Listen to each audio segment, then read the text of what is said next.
எதிர்பார்த்த எத்தனையோ காரியங்கள், நம்முடைய ஆசைகள், நம்முடைய ஏக்கங்கள், நம்முடைய தவிப்புகள், நம்முடைய பிரச்சனைகள் எதுவா இருந்தாலும் நாம் ஆராதிக்கிற தேவன் யாருன்னா பெரியவர். அப்படியே பார்க்கணும், நம்ம அவர் பெரிய காரியங்களை செய்வேன் என்று யோவேல் 2:21 சொல்லிட்டாரு.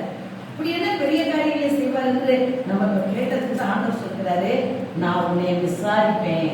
என்னென்ன காரியங்கள் விசாரிக்கப்படாமல் ஒரு வாழ்க்கையில் இருக்கோ அதையெல்லாம் நான் என்ன செய்ய போகிறேன், விசாரிக்க போகிறேன் என்று சொல்கிறார்.